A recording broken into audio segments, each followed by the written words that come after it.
ساری تعلیم کری. آپ نے- جب تک جامعہ والے نکالیں گے نہیں, ارادہ یہی ہے کہ ادھر ہی جڑے رہیں گے, انشاءاللہ. اللہ کرے نہ نکالیں.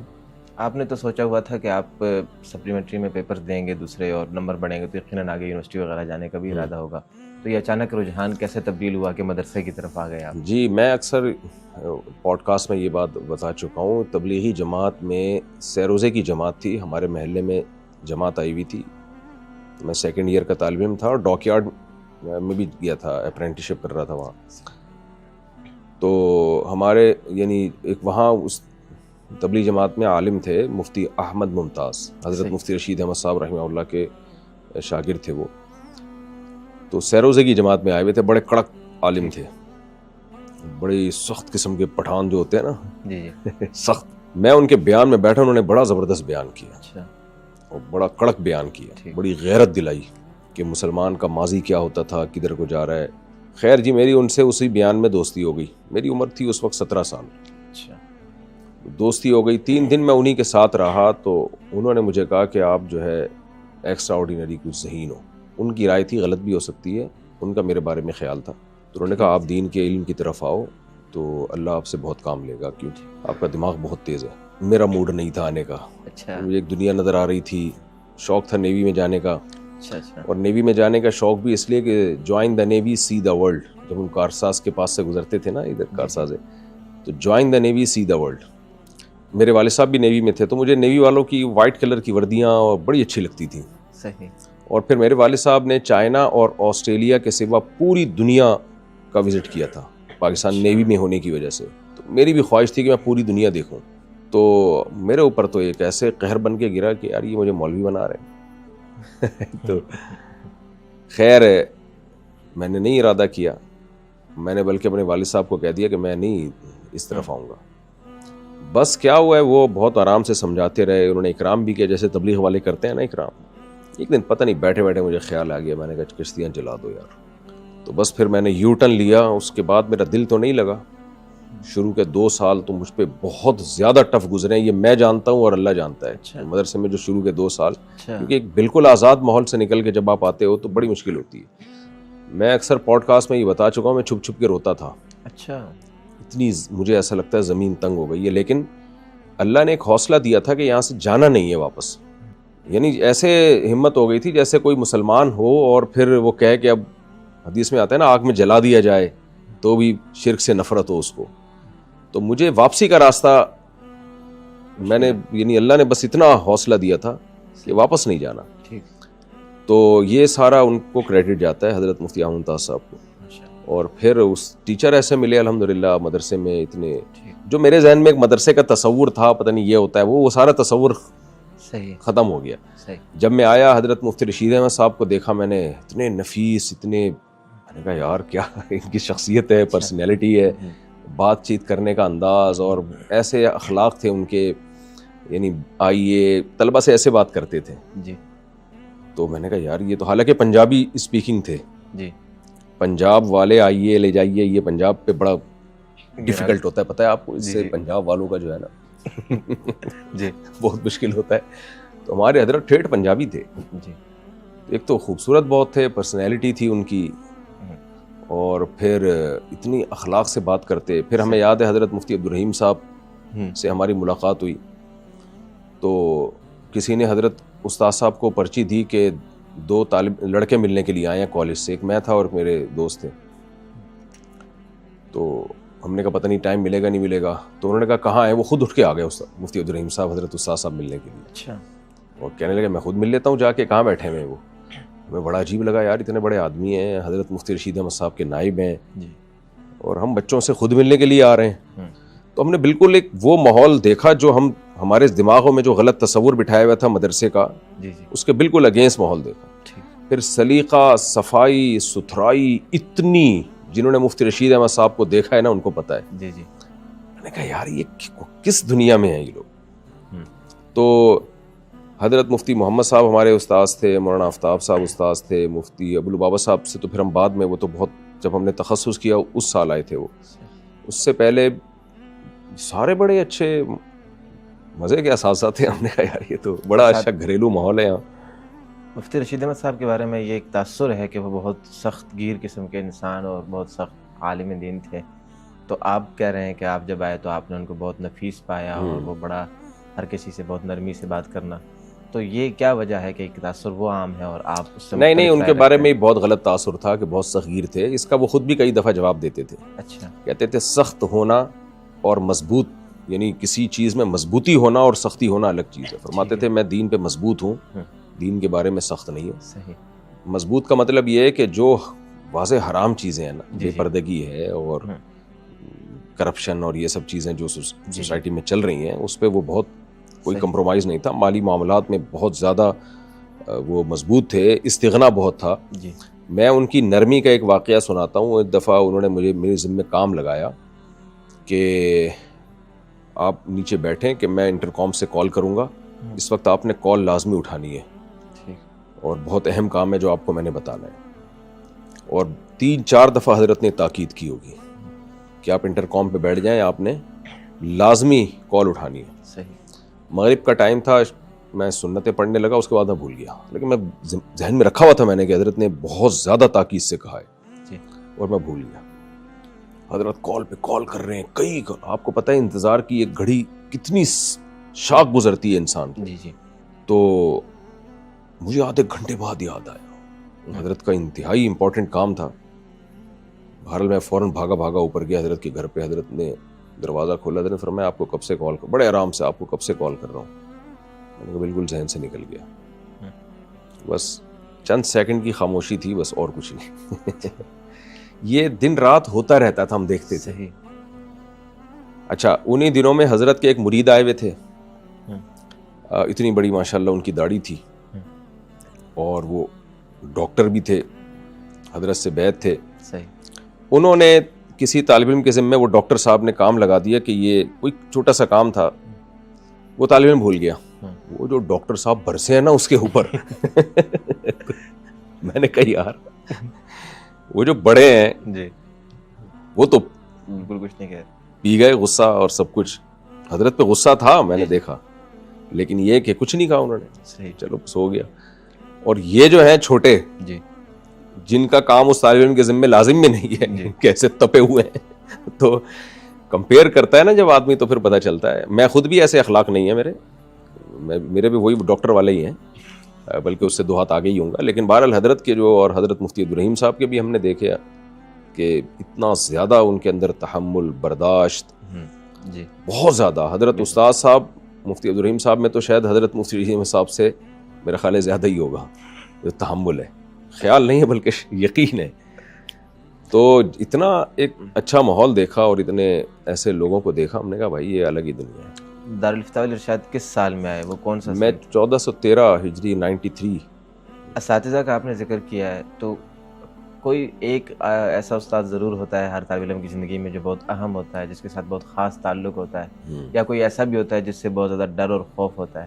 آپ کیسے کوئی دیکھیں, جن میں ہمارا سب سے گہرا تعلق تھا مفتی احمد ممتاز صاحب سے, اور پھر میرے جو اساتذہ میں سب سے زیادہ جن سے میں نے سیکھا ہے وہ مفتی محمد صاحب ہیں. کیونکہ مفتی محمد صاحب سے ہم نے دورہ بھی کیا, بخاری بھی پڑھی, اور 7-8 سال پراپر ان سے پڑھا. پھر تخصص تو حضرت مفتی ابوالبابا صاحب سے کیا, لیکن جو میں نے 15-16 سال کنٹینیو فتوے کا کام جو سیکھا ہے وہ مفتی محمد صاحب کی نگرانی میں سیکھا ہے. تو کنٹینیوسلی, اور ان کی طرف سے مجھے فتویٰ لکھنے کی اجازت بھی ملی ہے باقاعدہ. یعنی ایک جیسے ایک اجازت بیعت ہوتی ہے نا, تو ایسے اجازت فتویٰ بھی ہوتی ہے. تو ان کی طرف سے مجھے یہ اجازت بھی ملی ہے کہ آپ اپنے سگنیچر سے فتویٰ بھی لکھ سکتے ہیں. تو فتوے میں ان سے زیادہ یعنی بہت, اور پھر جتنی پڑھانے یعنی تدریس میں وہ سنجیدہ تھے, اتنے کوئی ٹیچر نہیں تھے. اور دوسرا مجھے بہت زیادہ ایک مناسبت میرے ایک استاذ مفتی حبیب اللہ صاحب, ان سے بھی بہت مجھے مناسبت تھی, اور ایک خاص عقیدت تھی اور ہے. وہ تھی کا مطلب یہ نہیں کہ اس وقت بھی تھی اور ابھی بھی ہے. تو ان سے بھی میں نے بہت کچھ سیکھا ہے, اور بہت اچھی استعداد تھی ان کی, اور بڑے نیک پرہیزگار, صف اول کے نمازی تھے, تل قرآن سے بڑی محبت تھی. عقیدہ توحید ہمارے ہاں بہت ہی کم بیان کیا جاتا ہے, اور اس کو ایکسپلین نہیں کیا جاتا. آج میں دنیا میں کہیں بھی جا کے جب توحید پر بیان کرتا ہوں اور اس کے جو ایگزامپل دیتا ہوں کہ معجزہ، کرامت، توحید، ان میں فرق کیا ہے، کیسے ہم فرق کریں گے. جی تو یہ سب میں نے مفتی حبیب اللہ صاحب سے ہی سیکھا. اچھا اور عجیب بات ہے، جب اس پر بیان ہوگا جی تو میرے ذہن میں مفتی حبیب اللہ صاحب آ جاتے ہیں. یعنی کہ ان کو ثواب. ہاں، کہ ایک خود بخود لاشعوری طور پہ ان کا تصور آ جاتا ہے. دارالفتاح میں آپ نے کہاں سے کہاں تک پڑھا؟ دیکھیں دارالفتاح میں تو جو حضرت مفتی رشید احمد صاحب کا ادارہ تھا نا دارالفتاح، وہ جامعۃ الرشید میں اسی کو کہہ رہا ہوں. ٹھیک ہے. تو مطلب ہم حضرت مفتی رشید احمد صاحب کے ہاں آئے تھے دارالفتاح میں، تخصص وہیں تک کیا. جی پھر جامعۃ الرشید کا پہلا دن اور میری تدریس کا پہلا دن، اچھا یعنی جب جامعۃ الرشید میں تدریس کا آغاز ہوا ہے نا، جامعۃ الرشید میں، یعنی جامعۃ الرشید بنا ہے، جی تو میں دارالفتاح سے فارغ ہو چکا تھا. ٹھیک ہے. اور میرا پہلا دن اور جامعہ کا پہلا دن، اچھا اس لیے مجھے اپنی جو ٹیچنگ کی جو ہسٹری ہے نا اس کو یاد رکھنے میں بڑی آسانی ہوتی ہے. بھائی جتنی عمر جامعہ کی ہے اتنی میری تدریس کی عمر ہے. اچھا. دارالفتاح میں تو دورہ غالباً نہیں تھا، تو آپ نے وہاں تک کتنے درجات پڑھے اور پھر دورہ نہیں، دورہ تھا، 3-4 طلبہ تھے اس میں. مفتی محمد صاحب، مولانا آفتاب صاحب یہ ہمارے استاد سے، مولانا قاسم صاحب، مفتی حبیب اللہ صاحب، یہ سب ہمارے استاد تھے، مولانا عبدالواحد صاحب. تو ان اساتذہ سے ہم نے دورہ کیا ہے. اچھا. تو اتنی بڑی کلاس نہیں تھی، 3 سے 4 طلبہ تھے. ٹھیک ہے. اور اس کا فائدہ ہمیں یہ ہوا کہ اچھا دورہ ہو گیا. صحیح. کہ 3-4 طلبہ ہوتے ہیں، پھر ہمارے ہی ذمہ تھا عبارت بھی پڑھنا، اس حدیث کو حل بھی کرنا شروحات سے. صحیح. تو وہ سب ہم ہی خود ہی کیا کرتے تھے. یقیناً آپ بہت آپ کی شخصیت سے اندازہ ہوتا ہے آپ کی ذہانت وغیرہ کا، لیکن تعلیمی دورانیے میں آپ کا تعلیمی ریکارڈ کس طرح کا تھا؟ دیکھیں اللہ کا بڑا فضل ہے، میں ہمیشہ نالائق لوگوں میں میرا شمار ہوتا رہا ہے. اب تعلیمی کیا معیار تھا وہ تو ہمارے اساتذہ سے پوچھیں. صحیح تھا ٹھیک. اور اچھا تھا. 3-4 طلبہ میں تو ویسے بھی نہیں پتہ چلتا نا، تو 100 طلبہ ہوں تو پھر پتہ چلے گا کہ کون پوزیشن لاتا ہے کون نہیں لاتا. مجھے یاد ہے جب میں آیا تھا تو پورے مدرسے میں اول آیا تھا، تو اس پہ بڑی خوشیاں میرے رشتہ دار بنا رہے تھے. لیکن جب ان کو پتہ چلا مدرسے میں ٹوٹل طلبہ ہی 6 یا 7 ہیں، تو پھر انہوں نے کہا یار 6-7 طلبہ میں اول آنا تو کوئی کمال نہیں ہے. تو پھر اگلے سال کوئی اور اول آ گیا تھا. جی. تو ایسے چل رہا تھا. وہ جو 6-7 ساتھی تھے آپ کے ساتھ جن میں آپ اول آئے، آپ نے ذکر کیا، تو وہ کون کون سے تھے؟ یقیناً مختلف درجات میں تھے وہ. جی. یعنی ٹوٹل ملا کے 6-7 تھے جب میں آیا ہوں. جی. اس کے بعد تھوڑے سے زیادہ ہو گئے تھے. پھر دورے میں ہم 3 تھے بس. جی. تو جو بہت کلوز تھے میرے مولانا مفتی عامر صاحب، جن کا انتقال ہو گیا، اللہ ان کی مغفرت کرے، ایکسیڈنٹ میں، بہت پرہیزگار نیک ماشاءاللہ. مولانا سلیمان صاحب، مولانا احسان وقار صاحب جو آج کل ماشاءاللہ بڑے فٹ ٹپ ٹاپ میں گھوم رہے ہوتے ہیں، تو لفٹ بھی نہیں کراتے. اور مولانا زکریا صاحب بڑے متواضع، اور آپ کو پتہ ہے بالکل بہت سے لطیفے میں نے ان سے سنے ہوئے ہیں جو آج کل بیانات میں سنا رہا ہوں. تکرار کے دوران ان کے پاس لطیفوں کی بھرمار ہوتی تھی، تکرار بھی چلتی تھی اور لطیفے بھی. ہاں، یہ بڑے خوش مزاج آدمی ہے. اور مولانا عبدالصمد صاحب میمن، وہ تو میرا خیال ہے آج کل کوئی بزنس وغیرہ کر رہے ہیں، تدریس بھی کر رہے ہیں. اور مولانا عالم زیب صاحب، اچھا، یہ بھی ہمارے ساتھیوں میں سے ہیں. تو یہ ہمارے کلاس، یعنی یہ تو سینئر تھے مفتی عامر صاحب وغیرہ. مولانا عالم زیب صاحب میرے کلاس فیلو تھے. صحیح. استاد صاحب سے آپ نے کون کون سی کتابیں پڑھی ہیں؟ استاد صاحب سے ہم نے نحو کی بہت زیادہ پریکٹس کی ہے. اجرا جو نحو کا ہے وہ بہت استاد صاحب کراتے تھے، کئی گھنٹے. اچھا. ہمیں مشق کر، میں تھا اور میرے ساتھ ایک اور طالب علم تھے، ہم 2 لڑکوں کو استاد صاحب خود نحو کی پریکٹس کرواتے تھے. دوسرا تفسیر استاد صاحب نے ایک قرآن کی تفسیر کا ایک حصہ ہمیں پڑھایا ہے. صحیح. اور اصول شاشی، صحیح، اصول شاشی بھی ہم نے حضرت استاد صاحب سے پڑھی ہے. اچھا. اور پھر جب افغانستان کا جو وار اور جہاد شروع ہوئی نا، تو استاد صاحب پھر ہر وقت کتاب الجہاد ہی پڑھاتے رہتے تھے. اچھا. تو ہم پھر کتاب الجہاد ہی، جس حدیث میں جو کتاب الجہاد کا چیپٹر ہے استاد صاحب ہمیں بلا لیتے، چلو بیٹھ کے یہ پڑھو. تو وہ پڑھتے رہتے تھے ہم. اور یہ اہم چیزیں. پھر تخصص میں بھی کچھ حضرت استاد صاحب سے ہمیں گائیڈنس ملتی رہی ہے. صحیح. آپ نے بھی ذکر کیا کہ جب وہ کتاب جہاد افغانستان کا آیا تو کتاب الجہاد استاد صاحب نے ہی پڑھایا، تو اس میں آپ کی کتنی شرکت رہی ہے؟ آپ کتنا دیکھیں، جب افغانستان میں ملا عمر کا دور آیا ہے نا، تو آپ کو پتہ ہے تو حضرت استاد صاحب سب سے پہلے تھے ان کو سپورٹ کرنے والے. یہ الزام لگایا جاتا ہے کہ ایجنسیاں نے استاد صاحب کو، مفتی عبدالرحیم صاحب کو یہ بات، ہم خود اس کے گواہ ہیں، استاد صاحب ایجنسیوں سے چھپتے پھرتے تھے اور کیونکہ اس میں جو ملا عمر رحمہ اللہ تعالیٰ کے تحریک میں جو لوگ شریک تھے نا، جی، ان میں حضرت سے بیعت لوگ بھی تھے، اچھا، طالبان کے کچھ کمانڈر، اس انتہائی سینئر جو مفتی رشید احمد صاحب سے میرے سامنے بیعت ہوئے تھے. صحیح. تو ہم تو ان کو ایسے جانتے ہیں نا کہ ہم کسی پروپیگنڈے کا شکار ہو نہیں سکتے اس میں، کیونکہ ہم تو مشاہدہ یہ سب چیزیں دیکھ رہے تھے اپنی آنکھوں سے. تو ہمیں یاد ہے کہ حضرت استاد صاحب نے کہا کہ بھئی وہاں ملا عمر ہیں جنہوں نے یہ کام شروع کیا ہے اور افغانستان میں امن نہیں ہے، سورش ہے، بہت بدامنی ہے، تو ہمیں امید ہے کہ یہ اس میں حضرت کے شاگرد بھی ہیں. وہ حضرت کے شاگرد آ کے حضرت استاد صاحب کو بھی حالات بتایا کرتے تھے براہ راست. صحیح.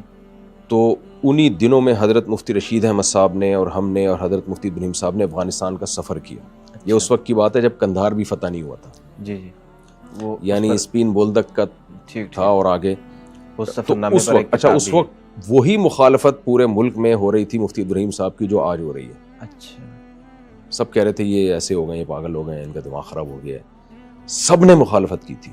صحیح. صاحب نے کہا کہ نہیں، یہ ٹھیک لوگ ہیں، ہمیں لوگوں کی مخالفت کی پرواہ نہیں کرنی چاہیے. پھر جو قربانیاں حضرت استاد صاحب نے دی ہیں نا، وہ ناقابل بیان ہے. صحیح. وہ ناقابل بیان ہے. ملا عمر اتنی زیادہ عزت اور محبت دیتے تھے حضرت مفتی عبدالرحیم صاحب کو کہ جس کی شاید کوئی مثال نہیں ملتی. تو پھر حضرت استاد صاحب جا کے ان کو سمجھاتے تھے کہ دیکھیں یہ جو افغانستان پہ آپ کی حکومت آئی ہے، پھر اللہ کا شکر ہے حکومت آ گئی. پھر علماء بہت سارے لوگ بھی آہستہ آہستہ بڑی سب نے قربانیاں دی ہیں، یہ نہیں کہ صرف، لیکن یہ کہ پہل کرنے والے اس میں حضرت استاد صاحب ہیں. تو استاد صاحب ان کو سمجھایا کرتے تھے. یہ سب باتیں ہم اپنی آنکھوں سے دیکھ رہے تھے کہ دیکھیں یہ جو آپ کی ملک ہے نا، یہ کسی اور کنٹری کے خلاف استعمال نہ ہو. بڑی مشکل سے ایک اسلامی حکومت قائم ہوئی ہے صدیوں بعد، جو ہمارے اکابر کی ایک تمنا تھی. ضرب مومن نکالا حضرت استاد صاحب نے. ہم وہ خبریں پڑھ کے روتے تھے کہ کیسے یعنی اسلامی سزائیں نافذ ہو رہی ہیں اور کیسے عدل کا نظام ہے. بہت زیادہ حضرت استاد صاحب ملا صاحب کو جا کے سمجھاتے تھے کہ آپ کی سرزمین کسی اور کنٹری کے خلاف استعمال نہ ہو. تو پوری دنیا سے جو بھی کرمنل ہوتے ہیں وہ آپ کے ہاں آ جاتے ہیں، یعنی ان ملکوں میں کرمنل سمجھے جاتے ہیں. حقیقت میں نہیں کہہ رہا کہ وہ کرمنل ہوں گے. تو وہ پھر یہاں سے آپ کی سرزمین کو دوسرے ملکوں کے خلاف استعمال کریں گے. اس کا نقصان آپ کو ہوگا، آپ کی ساری محنت ضائع ہو جائے گی. اور پھر بالآخر سب کو پتہ ہے کیا ہوا. تو پھر روتے تھے کہ یہ ایک بنی بنائی ایک حکومت چلی گئی. پھر حضرت یہ کہا کرتے تھے کہ جب تک تعلیم نہ ہونا، یعنی دنیاوی تعلیم بھی، اس کے بغیر اسلامی حکومت چلانا ممکن نہیں ہے. کہتے ہمیں وہاں تجربہ ہو گیا افغانستان میں کہ یہ صرف دیسی مولویوں کا کام نہیں ہے. کہا کہ ہماری محنتیں لگتی رہیں گی، آؤٹ پٹ اس کا زیرو ہی ہوگا. تو پھر حضرت استاد صاحب نے کلیت الشریعہ کی بنیاد رکھی. صحیح. کہ کہا ہمیں وہاں تجربہ ہو گیا ہے کہ دنیا کی نالج ہونا بہت ضروری ہے. تو اور خالصتاً دنیا کی نالج ہوگی تو لبرل لوگ پیدا ہوں گے، ان کا مذہب سے کوئی لگاؤ نہیں ہوگا. خالص دیسی مولوی پیدا ہوں گے، ان کو دنیا کا کچھ پتہ نہیں ہے. تو وہاں تجربہ ہو چکا تھا نا. جی جی. تو یہ دین دنیا دونوں تعلیموں کو اکٹھا کرنے کی ضرورت ہے. جی. تو تاکہ ہم جو ہے ملک میں کوئی بھی انقلاب آتا ہے، ملک میں کوئی تبدیلی آتی ہے، تو ہمارے پاس افراد تو ہو نا اس کو چلانے کے لیے. بالکل ایسا. اور تبدیلی بھی وہی افراد لے کر آئیں گے جو دین دنیا دونوں تعلیمات ہوں.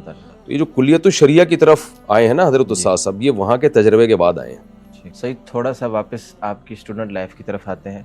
ہر آدمی کی اسٹوڈنٹ لائف میں بہت زیادہ قابل ذکر چیزیں ہوتی ہیں.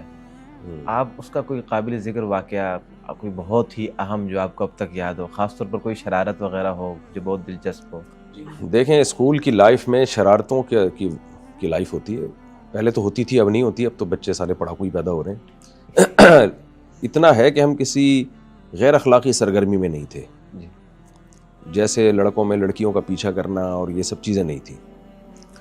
تو کیونکہ ہمارے دوست بعض ایسے بھی تھے بائکیں لے کے لڑکیوں کے پیچھے بھاگ رہے ہوتے تھے. اس طرح کی ایکٹیویٹیز سے تو اللہ نے بچایا ہوا تھا. باقی پھڈے بازیوں والی شرارتیں بہت ہوئی ہیں. مجھے یاد ہے 8ویں کلاس میں ہمارے ایک دوست تھا، لڑکا بہت بدماش بنا پھرتا تھا. تو بیٹھا ہوا ایک دن ٹانگ پہ ٹانگ رکھ کے نا کلاس میں تھا پاورفل, میں لڑ نہیں سکتا تھا, حقیقت ہے کہ میں اس کے مقابلے میں بہت کمزور تھا, لیکن وہ تنگ بہت کرتا تھا. جس کو بھی دیکھتا نا کہ جاتے ہوئے کوئی کونی مار دی, یہ کر دیا, بدماش نہیں ہوتے, مجھے بڑا غصہ تھا کہ یار یہ اچھا وہی ہے کہ اس سے لڑو تو مار کھاؤ. بعد میں وہ کنڈکٹر بنایا, آپ اندازہ لگا, اتنا پاورفل آدمی تھا. تو بیٹھا ہوا ہے سب دوستوں کے ساتھ نا, دوست, تو میں نے کہا یار ایک دفعہ اس سے انتقام لینا پڑے گا. یہ اسکول میں چل رہا ہے, سندھ کے اسکول ہے ماشاء اللہ. تو میں نے جا کے نا, مجھے یاد ہے رکھ کے اس کی ناک پہ یہاں میں نے لگایا ہے, یار ایک دفعہ تو اس کو ٹکا کے جواب دو نا, دیکھا جائے گا کیا. اتنی زور سے میں نے مارا ہے کہ اس کے, نہیں آپ خود اندازہ لگاؤ, کوئی بندہ بیٹھا ہوا اور ٹانگ پہ ٹانگ رکھے اور دائیں بائیں, جیسے بدماشوں کا نہیں وہ ٹولہ ہوتا, ایسے بیٹھا ہوا ہے اور دائیں بائیں لڑکے بیٹھے ہیں, اور میں گیا, میں نے زور سے اس کی ناک پہ کھینچ کے مارا ہے اور بھاگ گیا. میں مجھے پتا تھا کہ جو رپلائی آئے گا نا وہ اس سے زیادہ خطرناک ہوگا. مجھے بہت غصہ تھا اس کے اوپر کہ یار یہ ہر وقت چھیڑتا رہتا ہے, کبھی کونی مار رہا ہے, کبھی یہ کر رہا ہے. تو ایسے میں نے مار کے بھاگ گیا, لیکن وہ گھوم گیا نا بالکل. اچھا میں بھاگا ہوں تو وہ میرے پیچھے پیچھے. اب آپ کو پتا ہے جب بھی کوئی لڑائی ہوتی ہے نا تو سب لڑکے انوالو ہو جاتے ہیں اس میں, روکنے کے لیے, کوئی ادھر جائے گا کوئی ادھر آئے گا. یہ اللہ کا بڑا فضل ہو گیا کہ کچھ نے اس کو پکڑ لیا, کچھ نے مجھے پکڑ لیا, اور میں چاہ رہا تھا پکڑے رکھے چھوڑے نہیں, بچ بچاؤ ہو گیا. لیکن ہم نے جو ایک انتقام کی آگ بھڑک رہی تھی نا وہ پوری ہو گئی. اس طرح کا کوئی خاص واقعہ آپ کا مدرسے کے زمانے کا بھی ہے؟ ضروری نہیں ہے کوئی شرارت ہو. نہیں, مدرسے میں پھر ایسا نہیں تھا, مدرسے میں لڑائی جھگڑے نہیں تھے. نہیں, لڑائی جھگڑا نہ, شرارتیں اسکولوں میں ہی تھی. لڑائی جھگڑا نہ بھی ہو, کوئی قابل ذکر واقعہ کوئی؟ مدرسے میں تو ایک روٹین تھی, صبح اٹھو, پھر دوپہر کا قیلولہ, پھر تکرار, مطالعہ, ایک اس روٹین میں. مدرسے میں آنے کے لیے آپ نے جامعۃ الرشید کا ہی انتخاب کیوں کیا؟ دیکھیں, حضرت مفتی احمد ممتاز صاحب جو مجھے دینی تعلیم کی طرف لے کر آئے, وہ مفتی رشید احمد صاحب کے شاگرد ہیں, تو وہ ڈائریکٹ وہیں لے گئے مجھے. ٹھیک. اور وہ پراپر مدرسہ نہیں تھا اس وقت. صحیح. یعنی میں جو کہتا ہوں نا جامعۃ الرشید سے میں نے پڑھا ہے, تو یوں سمجھیں کہ جامعۃ الرشید کو چلانے والے لوگوں سے میں نے پڑھا ہے. صحیح. اس وقت یہ جامعۃ الرشید نہیں تھا, ٹھیک. حضرت مفتی رشید احمد صاحب تھے. تو وہاں دارالافتاء والارشاد میں ہم جایا کرتے تھے. تو چند طلبہ تھے, اور اس وقت وفاق سے بھی الحاق نہیں کیا ہوتا. صحیح. تو بعد میں الحاق ہوا. ٹھیک. تو حضرت کی رائے یہ تھی کہ پڑھو, پڑھائی کو فوکس کرو. اگر علم حاصل کر لیا تو ڈگری کے بغیر بھی اللہ دنیا میں کام لے لے گا, اور اگر علم حاصل نہیں کیا اور پھر ڈگری مل گئی تو اس ڈگری کا کوئی فائدہ نہیں. دوران تعلیم آپ کے لیے سب سے پسندیدہ مضمون یا سب سے پسندیدہ کتاب کون سی رہی ہے؟ اور کیا کوئی کتاب یا کوئی مضمون ایسا بھی تھا کہ جو بہت مشکل لگتا تھا, جس کا پیریڈ آتے ہوئے خوف رہتا تھا کہ؟ کچھ شروع میں منطق کی کتابیں تھیں جن سے مجھے ذرا بھی دلچسپی نہیں تھی, جو پھر حضرت نے نکلوا دی تھی. باقی مجھے دلچسپی جس مضمون میں سب سے زیادہ تھی وہ اصول فقہ. اچھا. اب بھی میرے لیکچر جو اصول فقہ پہ ریکارڈ ہوئے ہیں نا, آج کل تو جامعہ نے مجھے تھوڑی سی عزت دے دی ہے, بخاری پڑھا رہا ہوں. تو خیر اس وقت بھی عزت دی ہوئی تھی جب اصول فقہ پڑھا رہا تھا, تو قابل ہم قدوری کے بھی نہیں ہیں. اصول فقہ میں مجھے بڑی دلچسپی ہے, اور اس میں میرے 2 سال میں نے اپنے لیکچر ریکارڈ بھی کیے ہیں, آڈیو ریکارڈنگ. تو اصول فقہ ایک مشکل ترین آپ کو پتہ ہے کہ موضوع ہے, اور اس میں کھوپڑی کا استعمال بہت کرنا پڑتا ہے. تو مجھے وہ پڑھنے میں بھی بڑا مزہ آتا تھا, پڑھانے میں بھی بڑا مزہ آتا تھا. اور آج کل کے جو نئے نئے اسکالرز آ رہے ہیں نا, جو گمراہیاں پھیلا رہے ہیں, ان میں ٹیکنیکل فالٹ ہی یہی ہے کہ ان کو اصول فقہ کا نہیں پتہ. ٹھیک. آپ کا کتنا اصول فقہ کہتے کس کو ہیں, لوگوں کو میں یہ بھی بتا دوں. اصول فقہ کہتے ہیں کہ قرآن اور حدیث سے فقہا نے جو مسائل نکالے ہیں نا, وہ جن اصولوں کی بیس پہ نکالے ہیں. ایک اصول ہے, قرآن و سنت سے مسائل کو نکالا کیسے جاتا ہے, تو ان اصولوں کو اصول فقہ کہا جاتا ہے. اور آج کل جو اسکالرز آ رہے ہیں ان کو نہیں پتہ وہ اصول, اس لیے یہ یوں سمجھیں کہ ایک گٹھی نہیں ہوتی مختلف چیزوں کی, وہ لا کے تبھی ایک اسکالر کچھ کہہ رہا ہے, وہ کچھ کہہ رہا ہے, وہ کچھ کہہ رہا ہے, وہ کچھ کہہ رہا ہے, ایک گٹھڑی اکٹھی ہو گئی ہے, اور عوام کو کنفیوز کرنے کے علاوہ کچھ بھی نہیں حاصل. ان کو کچھ نہیں پتا کہ کب قرآن سے مسئلہ نکالا جاتا ہے, حدیث اور قرآن میں ٹکراؤ ہو, جو دیکھنے میں ٹکراؤ ہوتا ہے حقیقت میں تو نہیں, اس میں کیا کرنا ہے. یہ ہر فقہ کے ایک اصول ہیں. تو یہ بہت دلچسپ موضوع ہے. تدریس کا آغاز آپ کا کب سے ہے؟ کتنا عرصہ ہو گیا تدریس کرتے ہوئے؟ سن 2001 میں جامعۃ الرشید میں 2000 میں جامعۃ الرشید میں تدریس شروع کی تھی اور وہ جامعۃ الرشید کی تدریس کا بھی پہلا دن تھا. ٹھیک. تو آپ نے اس اپنے دوران تدریس میں کون کون سی اہم کتابیں پڑھائی ہیں اور ان میں سب سے دلچسپی کی حامل یعنی کہ جو کتاب پڑھانے کا آپ کو زیادہ شوق؟ میں نے جو کتابیں پڑھائی ہیں شروع میں 3 سال تو عربی گرامر زیادہ پڑھائی ہے, صرف اور نحو. ٹھیک. اس میں فائدہ بھی ہوتا ہے پڑھانے سے.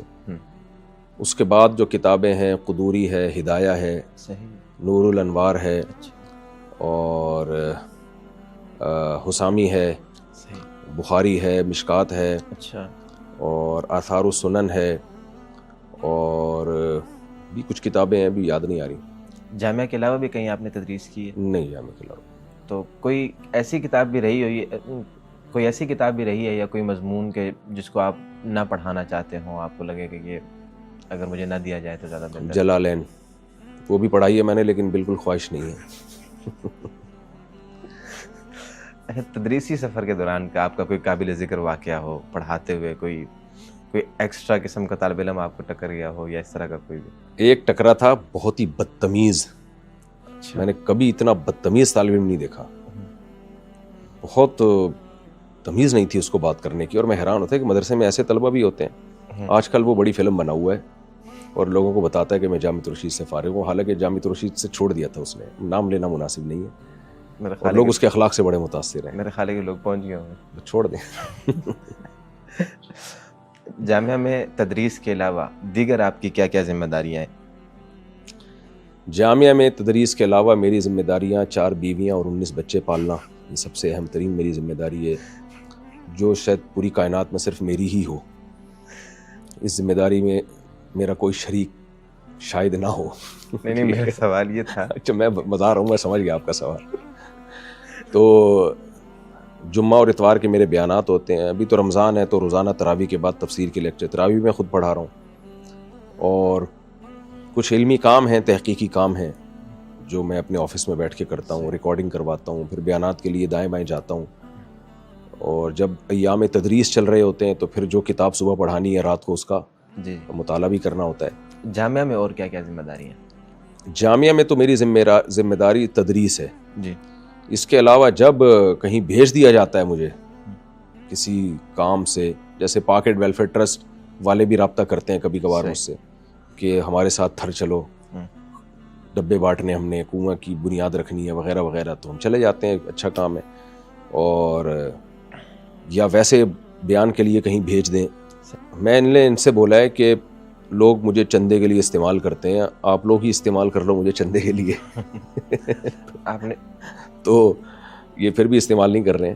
اچھا, تو یہ بھی ایک کام ہے جو ان کو چاہیے کہ مجھ سے لیں. ٹھیک.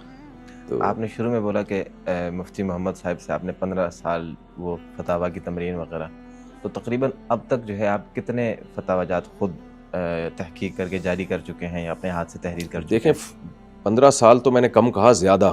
جی, پراپر تو میں دارالفتہ میں, یہاں جامعۃ الرشید کے دارالفتہ میں نے 20 سال ٹائم دیا ہے, جو ٹوٹل حضرت مفتی محمد صاحب کی نگرانی میں کام کیا ہے. ٹھیک ہے. 15 سال تو بہت ہی کلوز ہو کے نا. 5 سال ضرب مومن کے مسائل میں نے لکھے ہیں جو مفتی محمد صاحب کی زیر نگرانی. صحیح.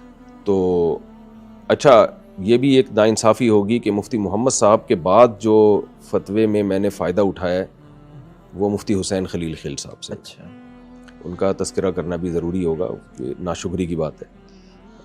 دوسرے نمبر پہ جو یعنی سب سے پہلے تو مفتی محمد صاحب, پھر مفتی ابوالبابا صاحب جن سے ہم نے 1 سال تخصص سیکھا ہے, اس کے بعد پھر مفتی حسین خلیل صاحب اگرچہ مجھ سے جونیئر ہیں, جونیئر اس سینس میں کہ میرے بہت بعد میں فارغ ہوئے ہیں اور بہت بعد میں جامعہ آئے ہیں, لیکن علم میں مجھ سے آگے ہیں, انہوں نے محنت بہت کی ہے. تو میں نے فتوے میں ان سے بہت رہنمائی لی ہے. کوئی چیز الجھ گئی کوئی تو ان سے ڈیبیٹ اب تک کرتا ہوں, اب تک ہے. تو زیادہ جو ہے نا ان میں سب سے بڑا کردار مفتی محمد صاحب کا ہے. یہ جو آپ کا بیانات وغیرہ کا سلسلہ ہے جس میں اللہ تعالیٰ نے ماشاءاللہ آپ کو بہت زیادہ عزت دی, اس کا آغاز کب سے ہوا اور پھر یہ کیسے, یعنی کہ آپ پھر یوٹیوب وغیرہ کی طرف بھی آئے, میڈیا کی طرف بھی اس کے ساتھ آگے, تو اس سب کے پیچھے کیا کوئی خاص؟ دیکھیں بیانات کی وجہ سے عزت بھی ہوئی ہے, بے عزتی بھی بیانات کی وجہ سے ہوئی ہے. تو دونوں چیزیں چلتی ہیں. میرے والد صاحب نا بہت اللہ ان کی مغفرت فرمائے نیک انسان تھے اور وہ اکثر گھر میں نصیحتیں کرتے رہتے تھے جی اور پھر تبلیغی جماعت کے امیر بھی تھے ہمارے محلے کے, صحیح. بیان کرتے تھے, تو بچپن سے ہی ان سے ہم سیکھتے رہے.